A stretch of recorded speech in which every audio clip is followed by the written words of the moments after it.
โอเคนี่พอโอนเรียบร้อยพี่น้องเนาะ13,419,000พี่น้องซื้อเบาลาวสตูดิโอโดยปอเบิด13 ล้านพี่น้องเอ้ยเนาะตัวพี่น้องเอ้ยกราบสบายดีพ่อแม่พี่น้อง FC เบิร์ดสุขุสุคนเนาะบ่ว่าสิอยู่ในและกระต่างประเทศพี่น้องกันยินดีต้อนรับเข้าสู่ช่องบ่าวลาวสตูดิโอเนาะพี่น้องเนาะมื้อนี้พี่น้องเปิดมาก็อยู่ที่ห้านขายอุปกรณ์ก่อสร้างเนาะพี่น้องเนาะเครื่องเฮ็ดเรือนเฮ็ดชานแหละเนาะพี่น้องก็คือมื้อนี้พี่น้องเฮาก็สิมาสั่งอุปกรณ์เฮ็ดห้องน้ำให้พ่อตู้7 ปีเพิ่นพี่น้องเอ้ยเนาะพอดีว่าลงมาเมื่อวานนี้มันค่ำพี่น้องเอ้ยเนาะก็เลยบ่ได้มาสั่งเนาะก็สิมาสั่งให้เพิ่นมื้อนี้แล้วก็พวกแห่พวกทรายเทพื้นให้ลาพร้อมแหละพี่น้องสั่งไปบาทเดียวเลยเนาะคันว่ามีหยังเนาะเฮาก็สิเอาไปก่อนคันว่าบ่มีก็สั่งเพิ่นนะพี่น้องเนาะโอเคเดี๋ยวไปหาทางเจ้าของห้านเพิ่นก่อนพี่น้องโดย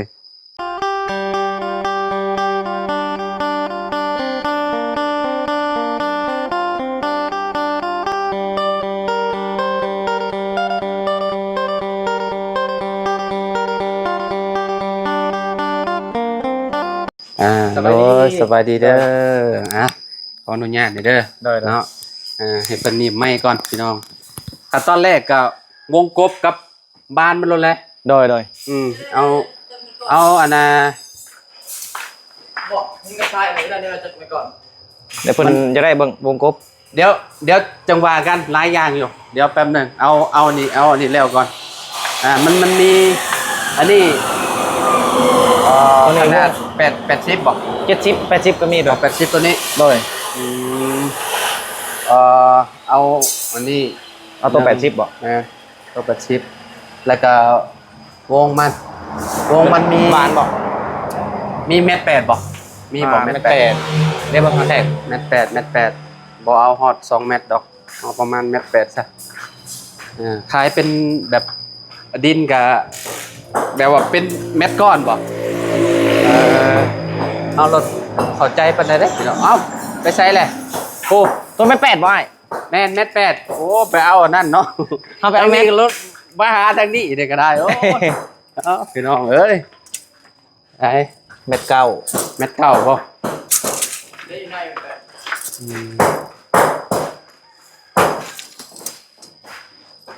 คันบ่มีก็เอาเม็ด9ก็ได้ก็จับซะกันนี่อยู่นั่นไม่เป็นห่านเก่าห่านเดิมพี่น้องเนาะบ่อนเฮามาสั่งเพิ่นนี่แหละเนาะฮอดบ่แม่น8บ่โดยโอเคเอาไปเอาไปคู่กับตัวนี้แหละเนาะจะวงห้องน้ำวงเดียวเนาะโดยแล้วก็ท่อเอาลงท่อประมาณ6 ตอน6 ตอน6 อันแล้วเขียนบินเขียนบินเนาะจะหน่อยลืมท่อ6 ท่อตัวใหญ่บอตัวหน่อยไม่เอาตัวใหญ่ไปเลยเอาตัวแมทเด้ได้ท่อปิดอันหนึ่งเนาะแม่นท่อพี่ร้อยท่อบิดแม่นท่อห้องน้ำพี่ร้อยห้องน้ำ6พาปิด1ปิดแล้วก็วง80พาปิดนี่ฮะเพราะว่าเขาเฮ็ดคู่ต้องมีซองติเนาะเฮ็ดคู่บ่แม่นเอา2โดยแม่นเอาซองเพราะว่าเฮาบ่ได้อันนั้นเฮาบ่ได้เอาลงเลยหั่นนะเฮ็ดเป็น2ห้องโดยแม่น2ห้องปิดยังวง80วง1และบ้าน80ตัวมัน8 2 เมตรก็ได้เขียนสรุป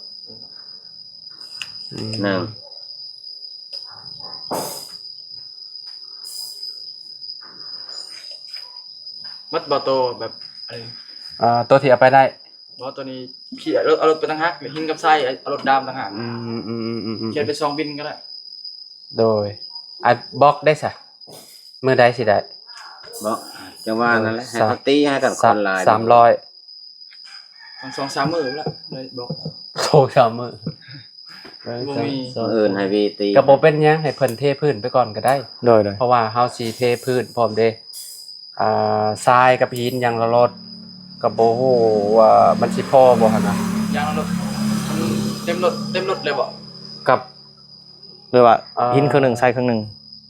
โอ้เอาแบบอย่างละรถเลย ยางรถเลยบ่เดี๋ยวเอาทำใหม่ ถามเบิ่งดูหาว่าหินนี่ราคาเท่าใดหั่นนะ โดยโดย สมมุติว่ามันแพงเกินไปเฮาก็เอาประมาณแบบ เอาลดลง เต็มก็ได้เอาลดลงนะ 5 เม็ดก้อน ก็ไม่ เอา8 ทรายเอาเต็มรถเลยเนาะ ใช่ก็เอาเต็มรถไปเลยแบบนี้นะ ทรายมันต้องหลายกว่าหิน แม่น หินประมาณ5 เมตรก้อนนี่ก็น่าจะพอเฮ็ดห้องน้ำบ่ เขาจะเทพื้น เทพื้น6คูณ9แต่ว่าเอาความกว้างนี่6ความยาวนี่ประมาณ9แต่ว่าเฮาเอาหน้านี่ก็เกือบ10เซน 8 เส้น ประมาณสำนัก 8 เส้น 8-50 เซน ประมาณ8-50เซนเพราะว่าเฮาสิถมเสามองคอมันพอดีคอมันน่ะประมาณนั้น 10 เส้นมันหนาโพอ เนาะมันใหญ่เนาะ 8 เส้น เอาประมาณนั้น ยังปูกะโลบ่เพิ่น บ่ได้เอาแบบเป็นเทือนไม้นะแต่ว่าจาก แบบปูพื้น แม่นสิปูพื้นให้เพิ่น ได้แล้ว8 เส้นก็ได้แล้ว ต้นเสาก็สั่งเสาตัดน้ำเจ้าอะแหละที่ว่าบาบุญสลาวันสั่งไปน่ะปูนบ่ฮู้ว่าสิเท่าใดเนาะเฮาก็บ่แน่ใจปานใดว่า สิถือจากเป๋า รับโตนหนึ่งเอาไปก่อน เอาต้นหนึ่งไปก่อนเนาะเอาต้นหนึ่งคันว่าบ่พอแล้วจัง เอาเพิ่มน้ำหลัง เพิ่มน้ำรางพี่น้องเอ้ยเนาะ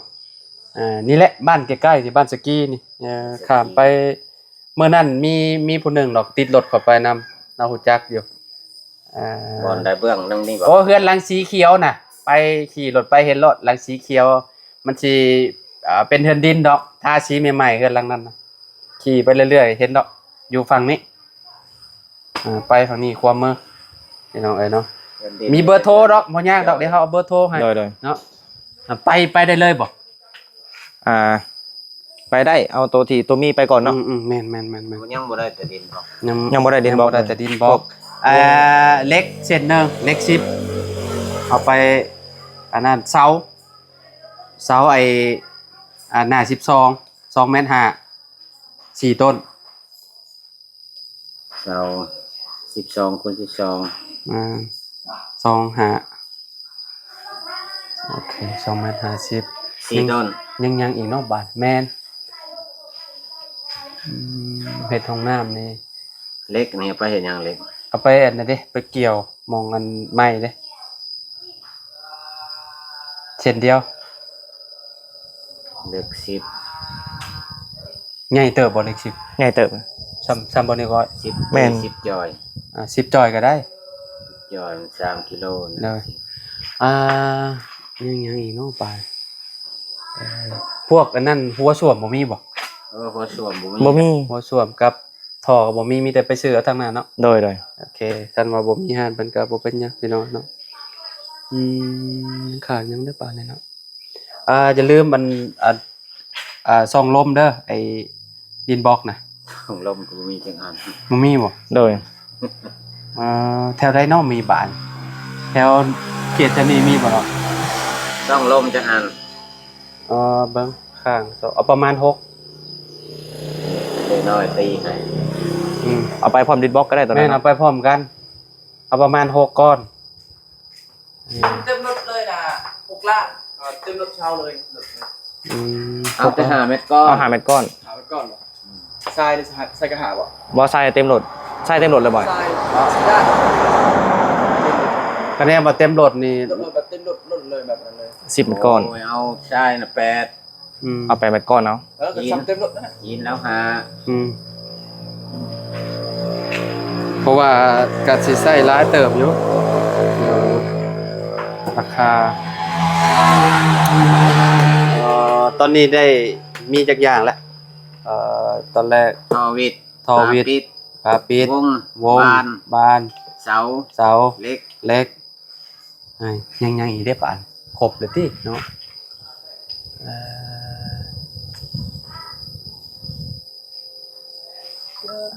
ซีเมนต์เอาไปเรียบร้อย ยัง บวกเข้าไปเลยซีเมนต์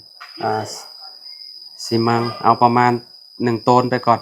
สีมังแดงเนาะ โดยเทพื้นคันว่าก็นี่ก็ต้องเคี้ยวเนาะ เออ เคี้ยวมีบ่นี่นะฮะ นี่ เคี้ยวเอาไว้ตำลังก็ได้เอาไว้ไปก่ออันนั้นไปก่อกับสาบแม่นสาบอันห้องน้ำเด้เอาตัวไปเทพื้นไปก่อน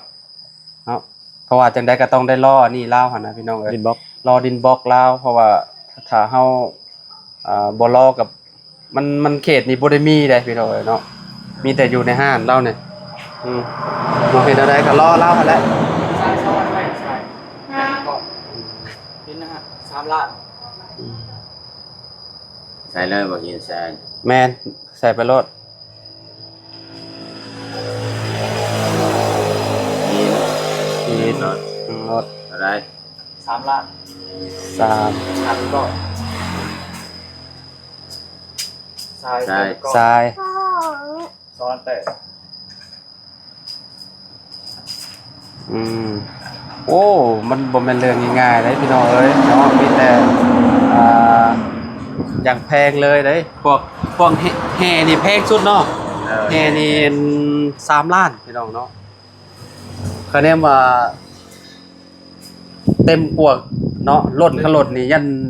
ระดับ6ล้านบ่ แม่น โอ้โห6ล้านเลยเอาบัตรมันบ่พอจังว่ากันเนาะแต่ว่าเอาอย่างละครึ่งก็ได้บัดอันนี้เฮาสั่งไปก่อนพี่น้องเอ้ยเนาะมีแต่ให้ทางทพรับบวกเขาลดว่าเบิดเท่าใดพี่น้องเอ้ยเนาะ ยังแต่บล็อกกับช่องลม โดยบอกกับช่องลม ใส่เลยบ่ มีแต่เฮาอันนั้นโตอันนี้เฮาจดเข้าไปก็ได้จดเข้าไปบ่แลอันนั้นเฮาสิมาถามเอานำเจ้าดอกบ่แลมีแต่อันพอบวกเข้าไปลด บล็อกก่อน 300 300เนาะ โดย300แล้วก็ช่องลมมัน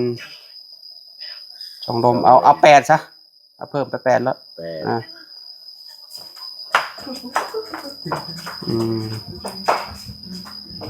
ถ้าเบิ่งนำกันพี่น้องสิเบิดเท่าใด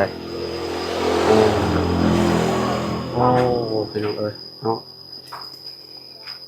ใครในแต่มันใกล้พี่น้องเอ้ยเนาะมันบ่ได้ไกลปานใดเนาะอยู่บ้านสกีอยู่บ้านเดียวกันนะเอาง่ายๆซะนี่ถ้าเบิ่งเลขออกนำกันเนาะ คนงานก็หลายอยู่เนาะคนงานเพิ่นก็ได้พี่น้องเอ้ยเนาะอยู่ในห้างเพิ่นก็มีหลายอย่างอยู่เนาะบางงานเขาก็มาสั่งให้ประตูเพิ่นพวกประตูเนาะ ไปเอาข้าวบ้านใส่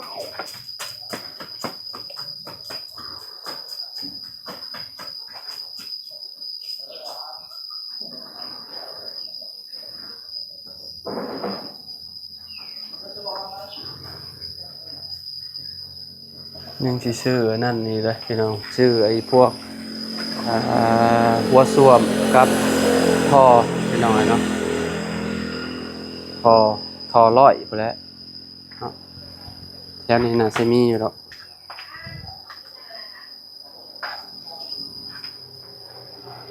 เต็มเทีย เนาะเต็มไปเลยรายการลายได้ 360 350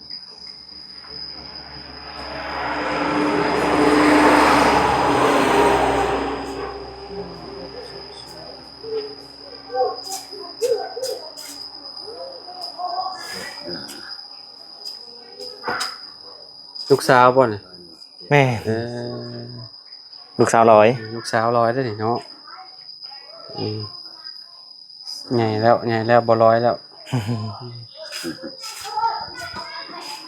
ที่พ่อนั่งเจ้าก็เต็ม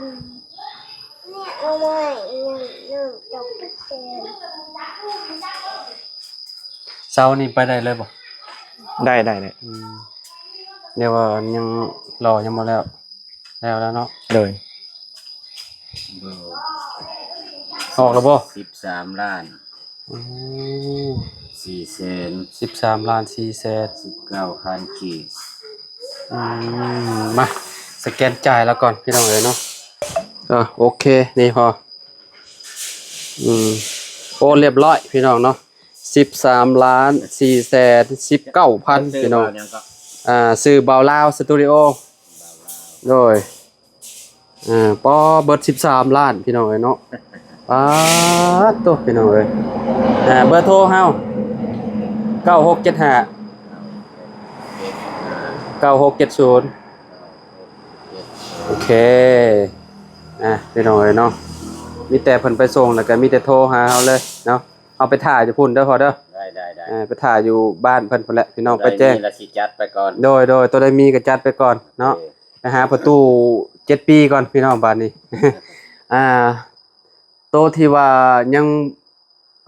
ถ้ามันขาดจังสิมาเพิ่มอีกพี่น้องเอ้ยเนาะตอนนี้เอาไปสำนี้ก่อนขนาดว่าสำนี้ได้นี่พี่น้องเอ้ยเนาะเบิดอยู่13ล้านพี่น้องเนาะก็บ่ฮู้ว่าสิพอบ่พี่น้องเนาะถ้าเบิ่งนํกันว่าแห่กับทรายสิพอเนาะบ่เนาะเพื่อนประตูเพิ่นนี่พี่น้องเอ้ยเนาะเพราะว่าเวลาฝนตกแล้วยันมันขี้ตมเหยียบเป๊ะๆเฮือนลาวพี่น้องเอ้ยเนาะเพราะว่าเฮือนเราต่ำเด้คันว่าเท่าเทพื้นแล้วยังใครพี่น้องเวลาฝนตกน้ำก็มันก็สิบ่ลาดเข้าหั่นนะบ่ลาดเข้าตารางลาวเนาะอันนี้ก็ประมาณนี้พี่น้องเนาะเดี๋ยวไปถ่ายอยู่พุ่นเด้อพอเด้อขอบใจหลายๆเด้อ ขอบใจ โดยไปพี่น้องเอ้ยเนาะจังได้ก็ขอบคุณทางแม่ใจดีเนาะหลักๆก็คือเอื้อยแหละเนาะเอื้อยใจดีต่างประเทศแล้วก็กับแม่เนาะที่ให้เป็นสะพานบุญให้เด้อเนาะมื้อนี้ก็ได้มาสั่งแห่สั่งทรายไปเทพื้นให้ประตูเพิ่นแล้วก็อุปกรณ์เฮ็ดห้องน้ำให้เราพี่น้องเนาะเอาประมาณนี้แหละเนาะขอบคุณหลายๆเด้อที่ติดตามและเป็นกำลังใจให้เนาะขอให้อยู่ดีมีแฮงเนาะทางเอื้อยที่ซอยประตูมาก็ขอให้ร่ำให้รวยบ่ให้ซวยจักเทื่อขอให้มีแต่อายุมั่นคนยืนเด้อนอนหลับให้ได้เงินหมื่นนอนตื่นให้ได้เงินแสนบ่ว่าเอื้อยกับครอบครัวสิเฮ็ดธุรกิจหยังค้าขายหยังก็ขอให้ประสบความสำเร็จในหน้าที่การงานตลอดปีตลอดไปเด้อและก็แม่เนาะที่ว่าเพิ่นคอยซัพพอร์ตแล้วก็เนาะซอยคนทุกข์คนยากมาเนาะอยู่ดีมีแฮงร่ำรวยคือเก่าคือเดิมเด้อแม่เด้อเนาะเอาสำหรับคลิปนี้เฮาก็ขอโตเลยเด้อขอบคุณ FC เบิดทุกคนเนาะที่ติดตามและเป็นกำลังใจให้เฮามาตลอดเด้อขอบคุณหลายๆเด้อพี่น้องเอาสำหรับคลิปนี้เนาะขอกล่าวคำว่าสบายดีพี่น้องพอกันใหม่เด้อ